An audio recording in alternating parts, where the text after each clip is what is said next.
In Islam, we have a lot of evidences covering this, and I will not go into it because it requires a lot of time. I'll just give you bullet points and only signals and indicators to it, and inshallah you know it. I have done the last weekend a course on a quest for love that dealt with how to choose your spouse and the required characteristics in them. So first of all, as a man, you're requested and instructed to choose a woman who has good characteristics, such as she has to be pious, righteous, God-fearing, religious. And this is the most important characteristic in your future wife. Whether she's beautiful, wealthy, or coming from a good family, this is beside the point. The most important thing is that she is practicing. And by practicing, we don't mean that she's wearing the niqab and the gloves. A lot of the Muslims think that this is to practice Islam. And so many who wear the niqab and wear the gloves do not pray on time, do not observe their fast. They are bad in character. So you have to look at a holistic and look at it in a holistic way as to whom is practicing and who is not. She has to have her modesty and chastity, because the Prophet told us ﷺ that among the women of hell are those who do not. So if you marry someone and she shows her flesh, exposes herself, or she is indecent, then this would not make a good family. She has to be satisfied with whatever Allah gives her. And most of the men here are saying, well, we got that wrong for sure. Because unfortunately, a lot of the women have this in them. They lack this feature of satisfaction and content. And this is why in the authentic hadith, when Ibrahim, peace be upon him, came to visit his son Ismail, peace be upon him, and he was married and he did not see him since he was like 14, 15 years old.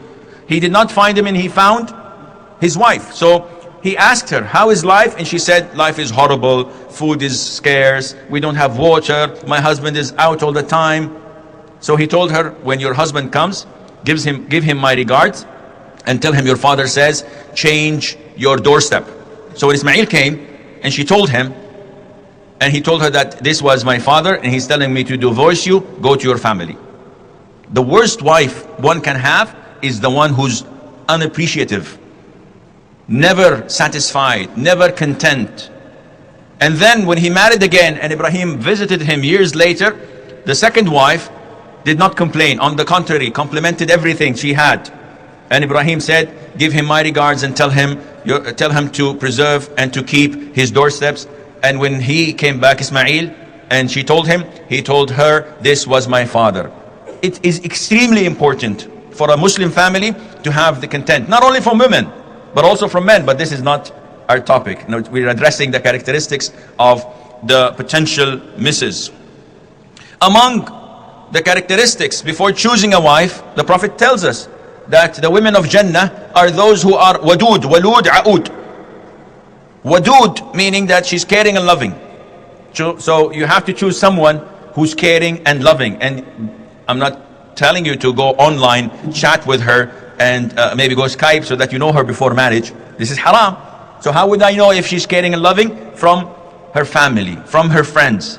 They tell your mother, they tell your sister that she is kind, she is nice, she does not flare out, and she does not become angry, she doesn't have any rage attacks. MashaAllah, okay, this is nice. But to marry someone and end up in fights every single morning and evening, this is not advisable. She has to be wadud, caring and loving. Walud, she has to be fertile, able to produce children, because this is the essence of getting married.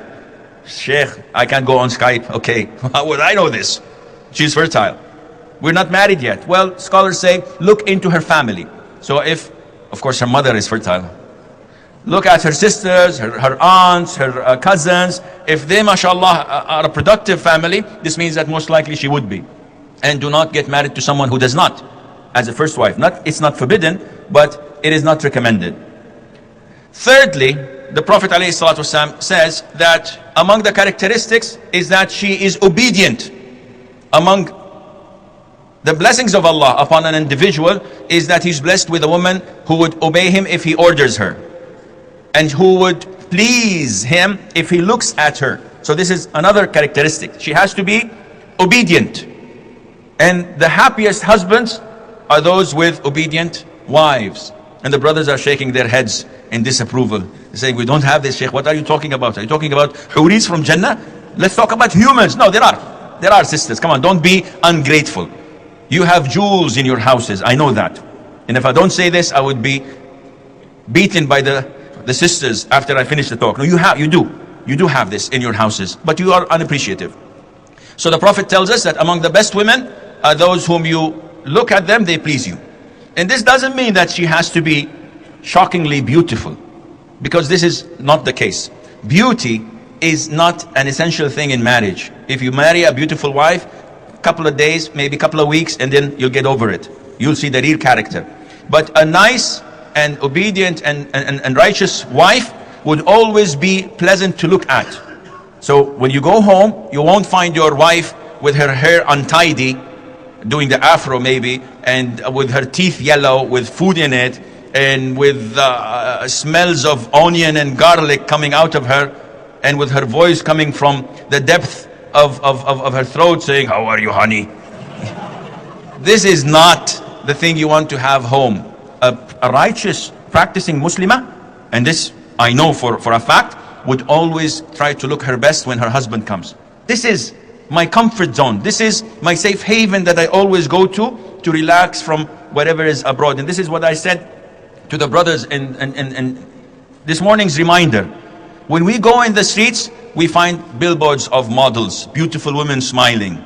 If I go into a shop, the saleswoman is smiling. If I go to the reception of the hotel, the receptionist is smiling. The co-worker, if you are, may Allah help you, working with the opposite sex, they're always smiling and mashallah, giggling. Once you enter the house, la ilaha illallah, all these smiles are gone down the drain. Subhanallah, why is it? Why is it? It should be the other way around. So this is what you should try to look for. Your wife, so to be inshallah future wife, should honor your family. Pick someone that would honor your family. You have one family, you have one mother, you have one father, but you can marry as many wives as you wish. So if she does not respect and honor them, then try to make the right choice. She has to take care of his children.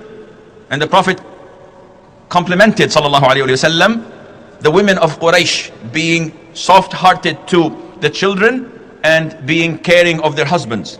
So this is the wife you should look for. And you could tell by asking about her. There are girls that are so caring and loving for children, it's an apparent characteristic in them. Everybody knows about this. And there are who are negligent and don't like kids and don't like children and don't clean them. This is not the right person for you. And she has to take care of his house. You remember, you did Khadija radiallahu anha or not yet? Not here. Okay, Khadija, may Allah be pleased with her, the wife of the Prophet ﷺ. What did Jibreel give her the glad tiding? He said to the Prophet ﷺ, Khadija is coming with food and drink. Give her the glad tiding and give her salam from me and tell her that Allah Azza wa Jal has made a house made of pearl, empty pearl shell for her, where there is no noise and there is no tiresome. Scholars say, why is it this for Khadija? Because she never ever made the Prophet work, alayhi salatu wasalam. She was his wife, she did all the work. And not only that, she would not make any noise in the house, neither her nor the kids. So whenever the Prophet went into his house, alayhi salatu wasalam, he did not want to leave. And that is why Allah rewarded her with this big pearl made of a palace with these things in them. So a good woman serves the house, she takes care of the house. The husband does not look at anything that is bad. Everything is tidy and nice. And finally, when you marry a woman, try your best not to take a jealous one. Because the Prophet ﷺ once was addressed by Anas, may Allah be pleased with him, and said, "O Prophet of Allah, why don't you marry a woman from Al-Ansar, from Medina?" He said, "They are extremely jealous." And that's why he refrained from marrying from them. And when he married Salama, when he proposed to Salama, may Allah be pleased with her, Salama said, O Prophet of Allah, I have a lot of children, and at the same time I am extremely jealous. What did the Prophet say, alayhi salatu wasalam? As for your children, they are mine. As for your jealousy, I'll supplicate to Allah and Allah will take it away. So jealousy, extreme jealousy, is bad. You don't want to marry someone when you are watching pornography, God forbid, or on the internet, or cyber chat, or let's go video, or whatever. She says, okay, good night, I'm going to sleep, see you tomorrow. No, this is not a proper wife. You want someone, when you do something haram, she prevents you. When you try to flirt with a co-worker or with a neighbor, or she stops you. The one you do not want is someone, when talking on the phone, she says, who are you talking with? Put it on loudspeaker.